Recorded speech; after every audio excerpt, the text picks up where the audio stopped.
Hey everyone, this is Sunny Justice, of course, with It's a Crime and Shame. And if you are new to the channel, welcome. And if you are not and have been here for a while, thank you very much for being, of course, supporters of this channel. And in this video, we are going to have a little bit of fun. But first, if you are not subscribed to this channel, please consider subscribing and please hit that like and the share. It really helps out with the algorithm. And we thank you so much again for your continued support. And by that, saying that as well, if you wish to become a member, it's $1.99 if anyone wishes. And then you can use the emoticons, and then it stops you from having any of the slow mode as well. So it's truly up to you. But anyways, the links are always in the description of this video. But in this video, you guys, we're going to have just a bit of fun. So that's what I'm going to do with this one. There are so many of us that are totally perturbed with how the Lancashire police handled the Nicola Bulley case. So I just feel like we owe them just a little bit of giving back. And by giving back, I mean we're going to have like a pie contest. And so don't worry, all you guys need to do is put an emoji up there. Put whatever word you want, but throw some emojis up there. Whatever emoji that you feel like you would like to toss their way, whether it's a pie, a piece of cake, boom, in their face. You know, just use the emojis. Say a couple things about your feelings towards the Lancashire police. This is your space. It's not their space. It's your space. So anyways, so again, we're going to have a bit of fun in this video. I think it's time to de-stress a bit for all the love and the care and the time that we put into the Nicola Bulley case. You know, and there's been a lot of frustration with how the Lancashire police handled it, including, of course, your #1 advocate for that. Okay, well, I shouldn't say #1, but I'm definitely one of the top ones out there. But I think that there's a lot of people out there on that same level of perturbedness as I am. But anyways, so gonna have a bit of fun in this video and have fun, de-stress with me, and let loose, okay? Just emojis, whatever you feel like you want to be tossing. Don't worry, guys. I'll be taking aim with the pies on them, and I'm a pretty good shoot, so I'm not gonna miss. Anyways, let's get into this video. Police drones, horses, dogs, and the police helicopter. In terms of the physical searches, both water-based and on land, we've used specialist resources from both police, a range of other agencies, and I'm grateful to those other agencies who've supported us. And in police assets, that's included the Northwest Underwater. You're simply the best! Drones, horses. We continue to search extensively the River Wyre and surrounding area downstream and out into the sea towards the estuary. We've consulted with national experts in their field, including environmental and tidal experts. The investigation's been. We're carrying out an extensive land search surrounding the river, including some properties.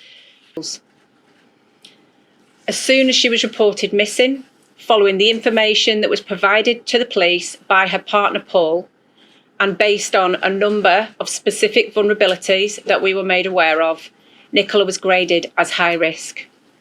That is normal in a missing person from investigation with the information we were in possession of. She was immediately treated as a MISPA, and then on the Monday, the 30th of January, I was identified as the senior investigating officer.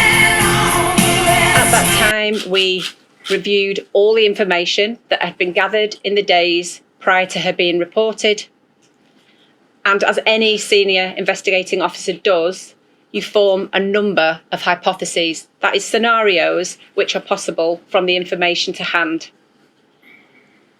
Those hypotheses included the one that she possibly could have gone into the river, that there could have been third-party involvement, and lastly, that she could have left the area. Okay, she gets a pie there. Completely lying about that. She didn't believe that whatsoever. Throughout, are reviewed regularly, as is normal with any SIO running a major investigation. At the initial stages, based on the information I received, I made it clear that it was my working hypothesis at that time, based with all the facts, that the main hypothesis I was working on at that time was that Nicola had gone in the river. This has been misconstrued in the press and said that that was what I said. I said that was my main working hypothesis at that time, and that remains my main working hypothesis. I think it's clear to see that the amount of effort, hours worked, resources that we have put into this investigation, that we have always been open-minded. Those 3 hypotheses and scenarios have been continually reviewed and continue to do so to this day. But as Mr. Dawson has said, for me, thoughts remain with Nicola's family and her friends at what is an absolutely tragic time. And every single step of the way that we're going with this review, family liaison officers are in place, and we're making sure that we do it with as much sensitivity to them as possible. And the reason that we've commissioned the review is because, yes, it is good practice when such a major story has come out and there's been such public concern to address that public concern and ask the questions and get somebody independent to come in. I'm also concerned that in a modern policing era, in a policing investigation that was sadly correct in its hypothesis all the way along, in which officers predicted correctly, very sadly, even the day that Nicola's body would tragically be found. And yet it became such a story, particularly in the national papers, about bungling, incompetent cops. Yet they were right all along. So how did the police lose control of that narrative? And I'm grateful to outlets like the Lancashire Post, BBC Radio Lancashire, Lancashire Telegraph, Blackpool Gazette, all who were very measured and sensible in their reporting and listened to what the police were saying. But that wasn't the case with a lot of the national newspapers. And then this became an internationalized, sensationalized story. And TikTok in particular, and online amateur detectives pushing conspiracy theories out, which resulted in vile abuse towards Nicola's family and friends. How did that get so out of hand? And that is one of the clear work streams for the review of the College of Policing. The criticism that was aimed at the force wasn't just directed at the confidence that they had in their hypothesis about what sadly proved prescient had actually happened to Nicola Bulley. It was also about the release of sensitive information about her, wasn't it? Was there any point during that investigation that you felt uncomfortable or had pause for thought? Well, the ICO have made their statement on the release of that information. I have my own personal private views. This is one area of work stream for the college, so that's not something I would want to preempt. And I think I'll let the college do their work on that, and then we'll be happy to discuss that once that review is concluded. But I wouldn't want to preempt the outcome of that.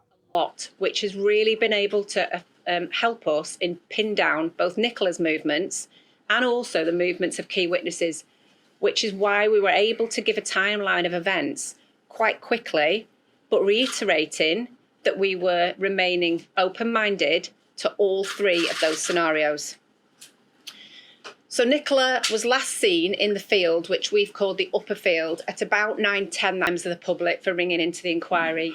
We wouldn't have got this far without everybody's help. But I think it's also really obvious that we are being inundated with false information, accusations and rumours, which is distracting us from our work.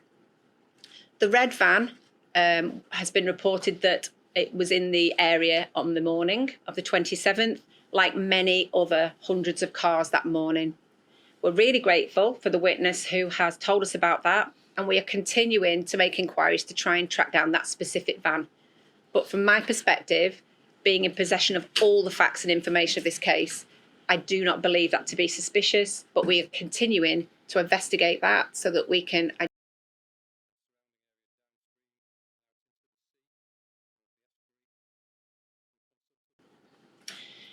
There's also been mention of a number of fishermen that have been seen that morning who again were described as suspicious. I myself don't find it suspicious that fishermen would be in the area of a river that morning or carrying fishing rods. Nick on BBC. Social media video makers and wannabe detectives, have they been an annoyance or a hindrance in the inquiry? Take that if you want. Yes, it has significantly distracted the investigation. In 29 years police service, I've never seen anything like it. Some of it's been quite shocking and really hurtful to the family.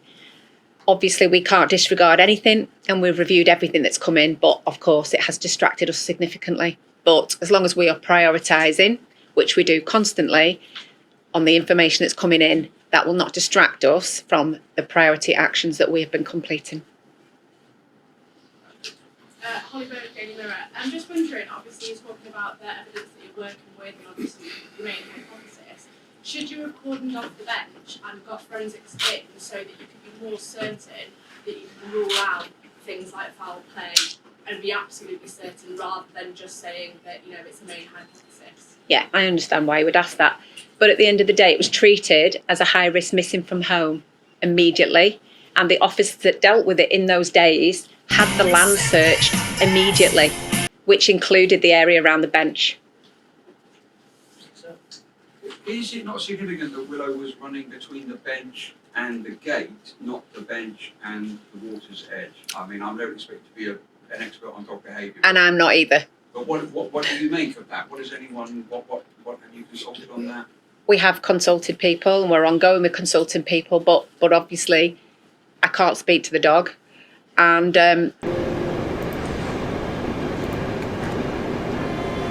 to start by saying that first and foremost, I hope that the Majesty's Coroner's clear and definitive findings will put an end to ill-informed speculation and conspiracy theory. Yeah, definitely that deserves a pie. Because you're simply the best. Better than all the rest.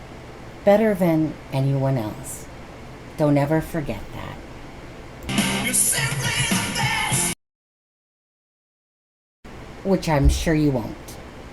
Anyways, that brings an end to this video, you guys. Again, if you're not a subscriber, consider subscribing. Please give this video a like and a share. And you guys have a great day.